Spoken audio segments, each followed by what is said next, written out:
Todavía unos años más adelante, Iván sería responsable de otro accidente que, como el anterior, estuvo a punto de costarme la vida. Poroto tenía coche por aquel tiempo, y en él fuimos a un boliche que quedaba sobre la Panamericana. Se llamaba, o aún se llama, Latino. Coincidía que aquella noche Poroto cumplía años, aunque nadie, ni él mismo, podía imaginar el regalo que el destino le tenía reservado. La noche transcurrió con algunas de nuestras actividades, aunque como faltaba Rubén, eje central de nuestras motivaciones, nos dedicamos mayormente a corretear a las chicas. Llegadas las 6 de la mañana, salimos a la calle y nos encontramos con que había llovido, por lo que nos alegró recordar que en el estacionamiento estaba el Peugeot 504 de Poroto, con el que volveríamos a nuestras casas. Nos acompañaban aquella vez Sergio y el Pelado, ambos amigos míos del periodo de trabajo en Carimar. Una vez en el estacionamiento, Poroto, que estaba medio bebido, tuvo dificultades para mantener encendido su coche, y más aún para ponerlo en movimiento. A su lado viajaba Iván, quien se impacientaba por la ineptitud de Poroto y le aconsejaba cómo debía hacer para manejar el coche. Atrás, uno al lado del otro, viajábamos Sergio, el Pelado y yo. El estacionamiento estaba sobre una calle de tierra, por lo que debido a la lluvia que había caído durante la noche, las ruedas del coche resbalaban en el barro impidiéndole avanzar. Pero finalmente conseguimos salir del estacionamiento. Y, quizás debido a que las ruedas embarradas finalmente se adhirieron al alcanzar el asfalto, el coche avanzó a gran velocidad por la colectora. Algún rato después me enteraría de que Iván, cansado de ver que Poroto no podía hacer lo que a él le parecía tan fácil, le presionaba él mismo el acelerador. Poroto contaría a su favor que al parecer la pierna se le había acalambrado, debido tal vez a la humedad que le resentía las muchas operaciones que allí tenía. Pero la cuestión es que la tenía acalambrada, y por supuesto no pudo sacarse de encima a Iván, y menos detener lo que éste hacía. En resolución, el coche se incorporó a gran velocidad al poder abandonar su estancamiento en el barro, y luego de que un milagro hiciera que no atropelláramos a un sujeto que por allí andaba, nos acercamos a una intersección en donde se debía seguir derecho o se debía girar en una curva para ir en la dirección opuesta. Nosotros debíamos ir en la dirección opuesta, pues hacia allí vivíamos, pero Poroto apenas podía dominar el coche que cada vez ganaba mayor velocidad. Y llegó el punto en que todos creíamos que no podríamos girar a esa velocidad, incluido Poroto, y lo único que restaba era seguir derecho y buscar dónde retomar la autopista más adelante. Pero en el último instante, Poroto cambió de idea, vaya a saber por qué, y para sorpresa de todos, se decidió a girar. Y entonces ocurrió lo siguiente. El coche, que hasta entonces mantenía su velocidad trazando una línea recta, se vio de pronto desviado para realizar una maniobra digna de un piloto de Fórmula 1, y como era de esperarse, perdimos el control. Impactamos directamente contra el guardarrail, y al haber de forma inmediata un barranco, pues allí el camino se acababa, salimos volando por los aires, llevándonos de paso un cartel con los límites de velocidad. De aquel momento retengo la peculiar imagen de ver cómo todo lo que tenía delante desaparecía, siendo reemplazado por un cielo amplio y gris. Luego, tras un instante de silencio interminable, nos clavamos en una zanja a varios metros de allí. Del impacto, los tres que viajábamos atrás arrancamos de cuajo los asientos delanteros y aprisionamos contra el cristal a Poroto y a Iván. El coche quedó clavado de punta en el barro de la zanja, y de allí no se movió más hasta que la grúa lo sacó una hora más tarde. Solo el Pelado se dio un golpe en la cabeza, pero salvo esto, ninguno salió herido. Pero si el coche no se hubiera enterrado, si hubiera seguido su marcha unos metros más, nos hubiéramos introducido en la autopista en sentido contrario, encontrándonos con un tráfico que esa hora iba en aumento y que solía superar los 120 km por hora. Todos pudimos salir del coche por nuestros propios medios menos Poroto, a quien hubo que auxiliar pues yacía desarticulado contra el cristal que estaba roto y sobre el suelo, y quien se encontraba como una marioneta abandonada en el fondo de un baúl. Como era costumbre, ante los movimientos bruscos, sus hombros se habían salido del lugar, y le tuvimos que ayudar a acomodárselo con algunos empujones. Llegado el momento de la toma de conciencia de cuanto había ocurrido, cada uno tomó diferentes reacciones. Poroto yacía cabizbajo, sin quitar la mirada de su coche semidestruido, pensando de cuando en cuando en que hoy era el día de su cumpleaños. Las actitudes mías, de Iván y de Sergio eran parecidas y no eran otras que las del que adopta el buen humor en consideración a lo cerca que había estado de matarse. Pero el pelado estaba realmente enfurecido, y su enfurecimiento iba en aumento al enterarse de que Iván había contribuido con su piecito al accidente. Caminaba bufando, sujetándose la cabeza y pateando de un lado a otro el barro junto al coche que en la tierra parecía un dardo enterrado. Sergio decidió llevárselo a caminar un poco para hacer tiempo hasta que llegase la grúa. No recuerdo cómo fue, pero llegados a este punto ya se había notificado del accidente y esperábamos la grúa.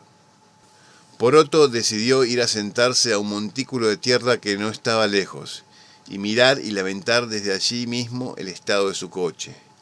Mientras que Iván y yo, al verlo un poco apartado, comenzamos a bromear de forma cada vez más abierta.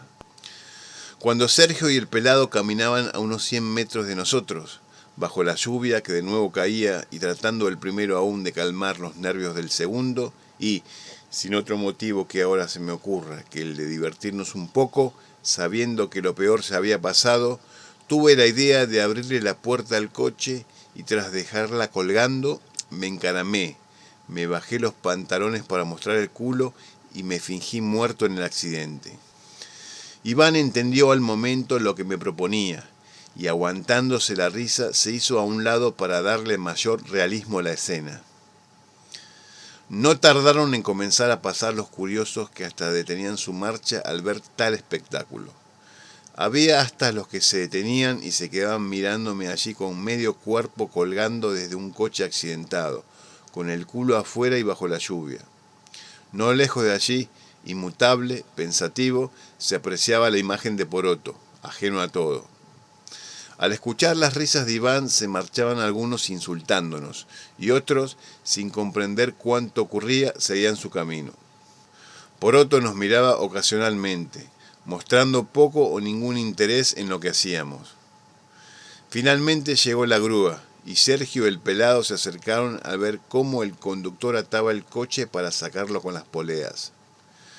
Ocurrió entonces que, al arrastrar el coche hacia atrás, este dio de lleno en la estaca que había quedado rota y en su momento había sostenido el cartel de limitación de velocidad y, como consecuencia de esto, se enterró justo en el centro de la matrícula del coche.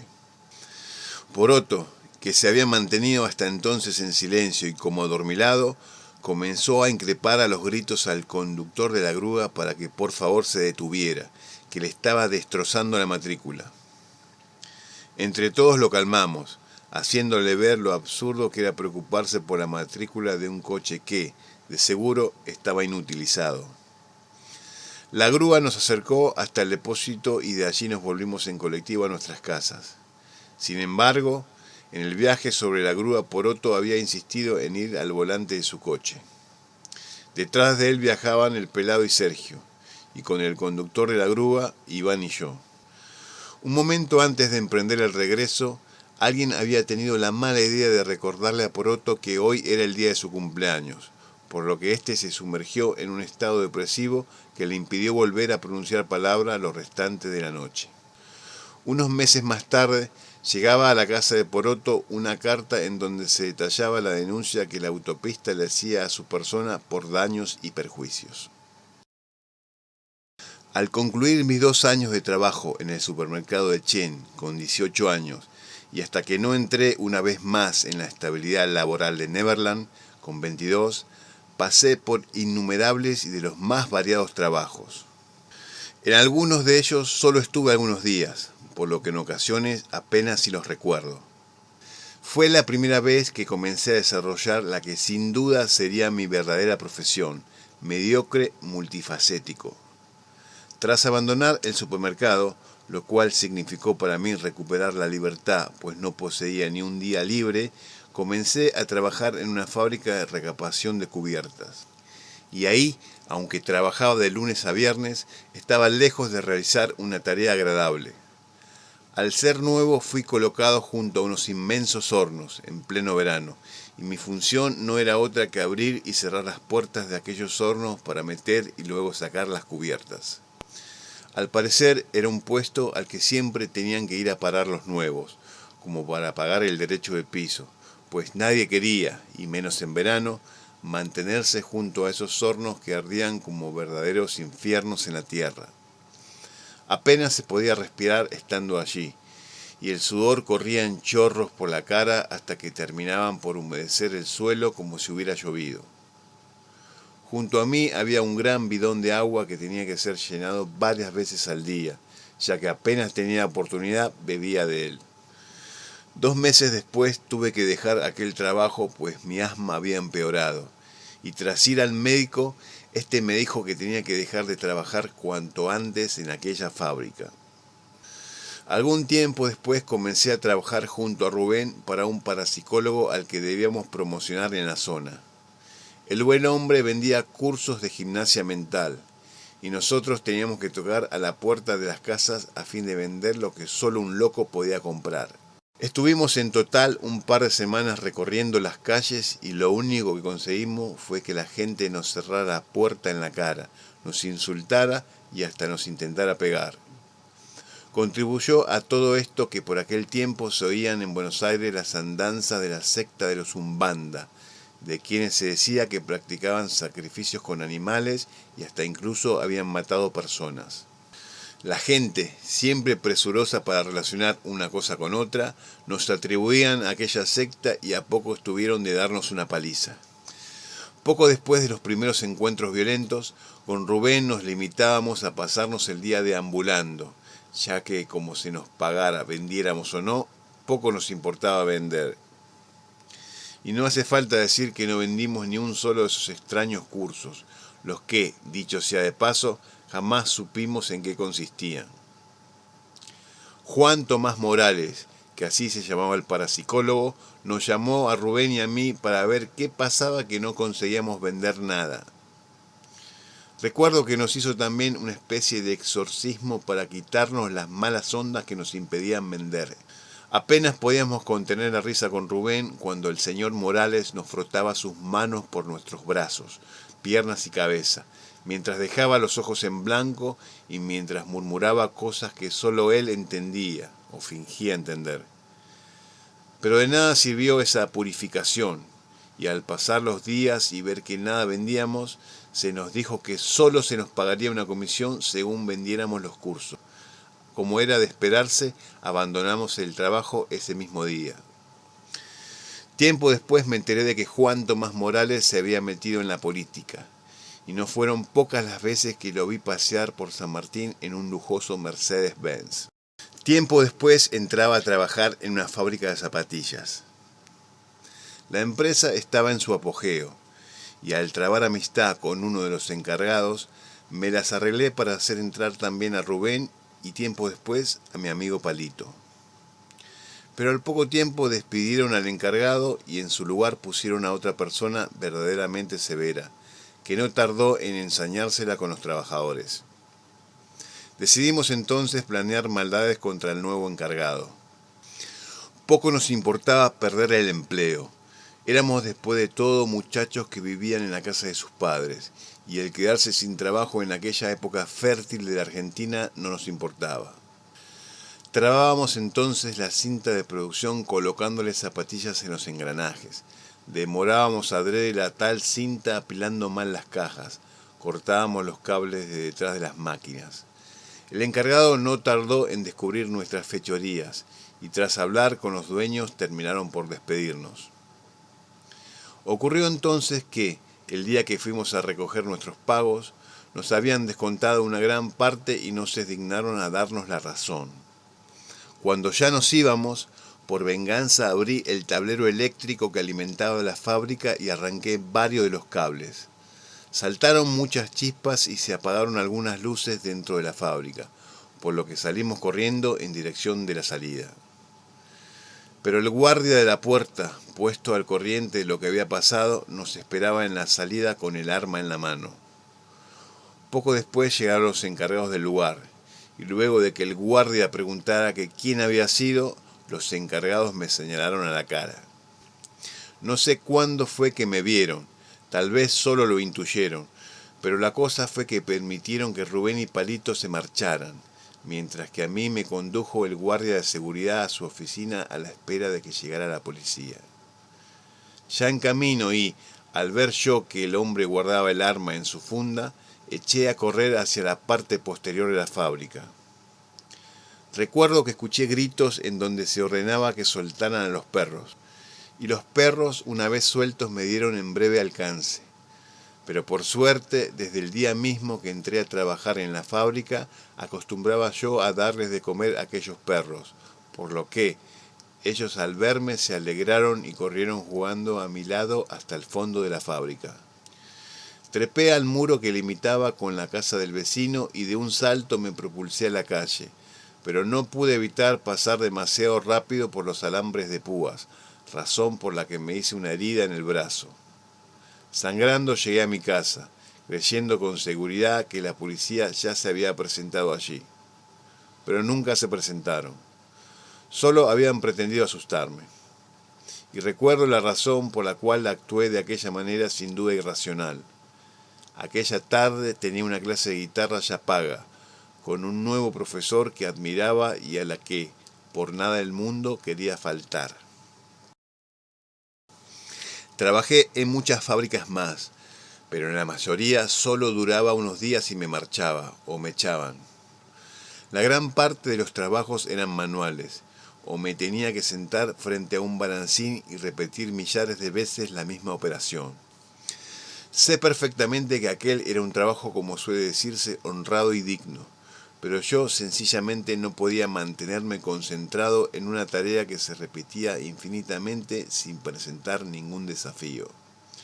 Mi imaginación no podía sino despegar y al poco ocurría lo inevitable, cometía errores. Llegados aquí se presentaba algún encargado exigiendo y haciendo valer su puesto y me exigía que no volviera a equivocarme. Y desde ahí comenzaba a interesarme menos y menos el trabajo. En una de estas fábricas entré por intermedio de una agencia de trabajo con Rubén. La fábrica se encargaba de la fabricación de cocinas, y nada más empezar nos pusieron a unir piezas, manejar balancines, cargar repuestos y mover cajas de un lado a otro. Al parecer todo el personal llevaba años trabajando en la empresa, y solo se contrataba ocasionalmente operarios cuando tenían exceso de pedidos que entregar. Los trabajadores se sentaban a una gran mesa para comer, hablando de fútbol, de mujeres y de otros temas que por supuesto no nos importaban en absoluto a Rubén y a mí. Nosotros comíamos siempre en un rincón lejos de todos, apenas contestando con un sí o un no cuando nos preguntaban algo. No faltó mucho para que el grupo entero se sintiera molesto con nuestra presencia, y menos tiempo aún para que empezaran a tratarnos mal. Imagino que consideraban una falta de respeto en unos nuevos operarios el que no nos quisiéramos unir a ellos. Lejos de intentar remediar las cosas, comenzamos a comportarnos como idiotas. Hablábamos solos, dejábamos caer adrede las piezas al suelo, nos tropezábamos contra los bancos de trabajo, gritábamos de súbito sin razón aparente. Uno de los encargados se ensañó particularmente conmigo y me reprendía cada vez que me veía trabajando en alguna de las mesas.